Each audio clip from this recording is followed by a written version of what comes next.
Hi friends, welcome back to my channel. ಇವತ್ತು ಇಷ್ಟು ಬೇಗ ಏನಕ್ಕೆ ರೆಡಿಯಾಗಿ ರೈಲ್ವೆ ಸ್ಟೇಷನ್ ಹತ್ರ ಹೋಗಿದ್ದೀವಿ ಅಂತಂದರೆ, ಅಮ್ಮ ಓಂ ಶಕ್ತಿ ದೇವಸ್ಥಾನಕ್ಕೆ ಅಂತ ಮಾಲೆ ಹಾಕ್ಸ್ಕೊಳ್ಳೋಕ್ಕೆ ಹೋಗ್ತಾಯಿದ್ರು. ನಾವು ಕೂಡ ಕಳಿಸ್ಬರೋಣ ಅಂತ ಅಂದ್ಬಿಟ್ಟು, ಹೇಗಿದ್ರು ಪ್ರತಿ ವರ್ಷವೂ ಕೂಡ ಹೋಗ್ತಾರೆ, ಅದೇ ರೀತಿ ಈ ವರ್ಷವೂ ಹೋಗ್ತಾಯಿದ್ರು. ಹಾಗಾಗಿ ನಾವು ಕೂಡ ಬಂದು ರೈಲ್ವೆ ಸ್ಟೇಷನಲ್ಲಿ ಕಾಯ್ತಾಯಿದ್ವಿ. ನಮಗೆ ಟ್ರೈನ್ ಹತ್ರ ಇರೋದ್ರಿಂದ ಯಾವಾಗಲೂ ನಾವು ಟ್ರೈನ್ಗೆ ಹೋಗೋದು, ಬಸ್ಸಲ್ಲಿ ಸ್ವಲ್ಪ ಕಷ್ಟ ಆಗುತ್ತೆ ಮಕ್ಕಳನ್ನೆಲ್ಲ ಕರ್ಕೊಂಡು ಬರೋದಕ್ಕೆ. ಹಾಗಾಗಿ ನಾವು ಮಕ್ಕಳನ್ನ ಕರ್ಕೊಂಡು ರೈಲ್ವೆ ಸ್ಟೇಷನ್ ಹತ್ರ ಇರೋದ್ರಿಂದ ಟ್ರೈನಲ್ಲೇ ಬರ್ತೀವಿ. ಈ ವರ್ಷ ಕೂಡ ಹೋಗೋಣ ಅಂದ್ಬಿಟ್ಟು ಹೋಗ್ತಿದ್ವಿ. ನಮ್ಮ ಯಜಮಾನ್ರು ಬೈಕ್ ಮನೇಲಿ ಬಿಟ್ಟು ಬರ್ತೀನಿ ಅಂತ ಹೋಗಿದ್ರು. ಇನ್ನು ಟ್ರೈನ್ ಬರೋದಕ್ಕೆ ಇನ್ನೂ ಟೈಮ್ ಇತ್ತಲ್ಲ ಅಂಥೇಳಿ ನಾವು ಅಲ್ಲೇ ಒಂದು ಸ್ವಲ್ಪ ವೀಡಿಯೋಸ್ನೆಲ್ಲ ಮಾಡ್ತಾಯಿದ್ವಿ. ರೈಲ್ವೆ ಸ್ಟೇಷನಲ್ಲಿ ನಮ್ಮನ್ನು ಬಿಟ್ಟರೆ ಮತ್ತೆ ಯಾರೂ ಇರಲಿಲ್ಲ. ನೋಡಿ, ಮಕ್ಕಳು ಅಲ್ಲಿ ಈ ರೀತಿ ಆಟ ಆಡ್ತಾಯಿದ್ರು ಅವ್ರು ಕೂಡ.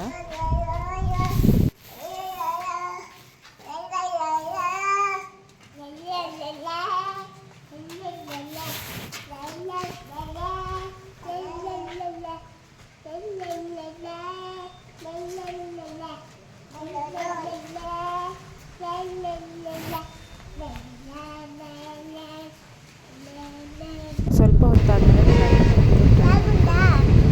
ಮೈಸೂರಿಗೆ ಜರ್ನಿ ಸ್ಟಾರ್ಟ್ ಮಾಡಿದ್ವಿ.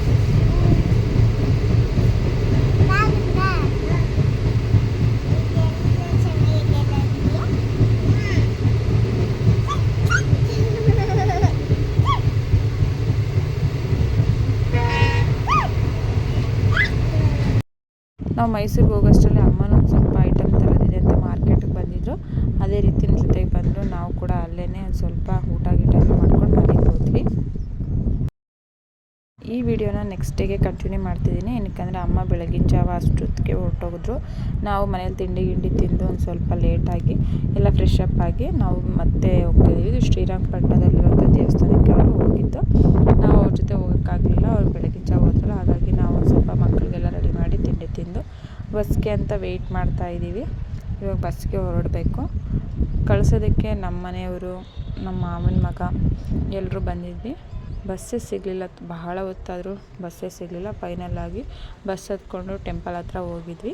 ಈ ಟೆಂಪಲ್ ಇರೋದು ಶ್ರೀರಂಗಪಟ್ಟಣದಲ್ಲಿ. ಯಾರಿಗೆಲ್ಲ ಓಂ ಶಕ್ತಿ ದೇವಸ್ಥಾನಕ್ಕೆ ಹೋಗೋಕ್ಕಾಗಿಲ್ಲ ಅಂತ ಅಂದ್ಕೊತಿರೋ ಅವರೆಲ್ಲ ಈ ದೇವಸ್ಥಾನಕ್ಕೆ ಹೋದರೆ ಸಾಕು. ಇಲ್ಲೂ ಕೂಡ ಓಂ ಶಕ್ತಿ ತಾಯಿನೇ ನೆಲೆಸಿರೋದು.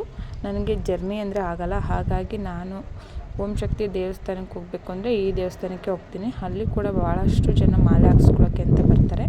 ನಾವು ಹೋಗೋಷ್ಟರಲ್ಲಿ ಅಮ್ಮಂದು ಮಾಲೆ ಗೀಲೆ ಎಲ್ಲ ಹಾಕ್ಸಾಗಿತ್ತು. ನಮಗೆ ಅಂತಲೇ ವೆಯ್ಟ್ ಮಾಡ್ತಾಯಿದ್ರು. ನಾವು ಹೋಗೋಷ್ಟರಲ್ಲಿ ಇವತ್ತು ಟೈಮ್ ಆಗಿಬಿಟ್ಟಿತ್ತು ಬಸ್ ಸಿಗ್ತೇನೆ. ನೋಡಿ ಎಷ್ಟು ಜನ ಬಂದಿರ್ತಾರೆ. ಅಲ್ಲಿ ಬಹಳ ಜನ ಮಾಲೆ ಹಾಕ್ಸ್ಕೊತಾರೆ. ನಿಮ್ಗೆ ಯಾರಿಗೆಲ್ಲ ಗೊತ್ತಿರಲ್ಲ ಈ ವಿಷಯ, ಶ್ರೀರಂಗಪಟ್ಟಣದಲ್ಲಿ ದೇವಸ್ಥಾನ ಇರೋದು, ಈ ವಿಡಿಯೋ ನೋಡಿ ನೀವು ಕೂಡ ಹೋಗಿ ಬರ್ಬೋದು. ಇದು ರೈಲ್ವೆ ಸ್ಟೇಷನಲ್ಲಿ, ಶ್ರೀರಂಗಪಟ್ಟಣದಲ್ಲಿರುವಂಥ ರೈಲ್ವೆ ಸ್ಟೇಷನ್ ಪಕ್ಕದಲ್ಲೇ ಈ ದೇವಸ್ಥಾನ ಇರೋದು. ಅಲ್ಲಿ ಹೋಗಿ ಯಾರು ಕೇಳಿದ್ರು ಹೇಳ್ತಾರೆ. ಅಮ್ಮ ಕೂಡ ಮಾಲೆ ಹಾಕ್ಸ್ಕೊಂಡು ರೆಡಿಯಾಗಿ ಅವರು ಹೊರಡೋಕ್ಕೆ ರೆಡಿಯಾಗಿದ್ದರು. ನಾವು ಕೂಡ ಕಳಿಸ್ಬರೋಣ ಅಂತ ಅಂದ್ಬಿಟ್ಟು ಮಾತಾಡಿಸ್ತಾ ಇದ್ದೀವಿ. ನೋಡಿ, ಅವ್ರು ಹೋಗ್ತಾ ಇರುವಂಥ ಟೆಂಪೋ ಇದೆ. ಒಂದು 12 ಸೀಟ್ ಹೋಗ್ತಾಯಿದ್ರು. 4 ದಿನ ಟ್ರಿಪ್ ಅವ್ರದ್ದು. ಅಮ್ಮನಿಗೆ ಓಂ ಶಕ್ತಿ ಅಂದರೆ ಏನೋ ಒಂಥರ ನಂಬಿಕೆ ದೇವ್ರ ಮೇಲೆ. ಹಾಗಾಗಿ ಅವರು ಪ್ರತಿ ವರ್ಷವೂ ಕೂಡ ಹೋಗ್ತಾರೆ. ನಾವು ದೇವರಿಗೆ ಕಾಣಿಕೆ ಕೊಟ್ಟು ಅವ್ರನ್ನ ಕಳಿಸ್ಬಂದ್ವಿ. ಅಲ್ಲೇ ಶ್ರೀರಂಗಪಟ್ಟಣದಲ್ಲೇ ನಮ್ಮ ಚಿಕ್ಕಮ್ಮನ ಮಗಳು ಮನೆ ಇರೋದ್ರಿಂದ ಯಾವಾಗಲೂ ಹೋಗೇ ಇರಲಿಲ್ಲ ಒಂದು ಸಾರಿನೂ. ಈ ಸಾರಿ ಅವ್ರ ಮನೆಗೆ ಹೋಗೋಣ ಅಂತಂದ್ಬಿಟ್ಟು ಅಲ್ಲೇ ಹೋಗಿ ಮಾತಾಡಿಸ್ಕೊಂಡು ಸ್ವಲ್ಪ ಹೊತ್ತು ಇದ್ದು ಬಂದ್ವಿ. ಅವಳು ಪೂಜೆ ಮಾಡ್ತಿದ್ಲು. ನಾವು ಹೋಗೋ ಟೈಮ್ಗೆ ಪೂಜೆ ಮಾಡಿ ಅಲ್ಲೇ ಊಟ ಮಾಡಿ ನಾವು ಅಲ್ಲಿಂದ ಮತ್ತೆ ಸಿಟಿಗೆ ಬಂದು ಸ್ವಲ್ಪ ಶಾಪಿಂಗ್ ಇದೆ ಅಂತಂದ್ಬಿಟ್ಟು ಮಾತಾಡ್ಸ್ಕೊಂಡು ಬರೋಣ ಅಂತಂದ್ಬಿಟ್ಟು ಅವ್ರ ಮನೆಗೆ ಹೋದ್ವಿ.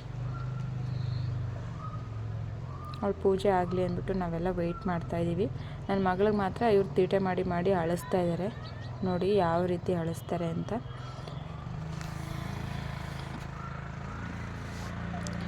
ಅವಳನ್ನ ಹೋಗೋಷ್ಟರಲ್ಲಿ ತಿಂಡಿ, ವಡೆ, ಪಾಯಸ ಎಲ್ಲ ಮಾಡಿದ್ಲು. ನಾವು ಬರ್ತೀವಿ ಅಂತಲೇ. ನಾವು ಮದುವೆ ಆದಾಗಿಂದ ಇದೇ ಫಸ್ಟ್ ಟೈಮ್ ಅವಳ ಮನೆಗೆ ಹೋಗಿರೋದು. ಹೋಗೋಕ್ಕೆ ಆಗಿರಲಿಲ್ಲ. ನೋಡಿ ಯಾವ ರೀತಿ ಅದು ಗೋಳು ಇಟ್ಕೊತಾರೆ. ಪಾಪ ಅವ್ರಿಗೂ ಹುಷಾರಿರಲಿಲ್ಲ.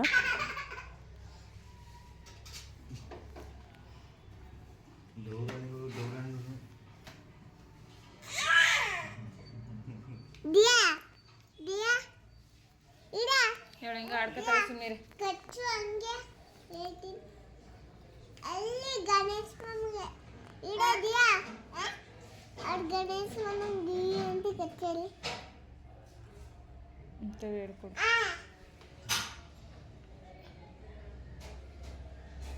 ಹೌದಾ?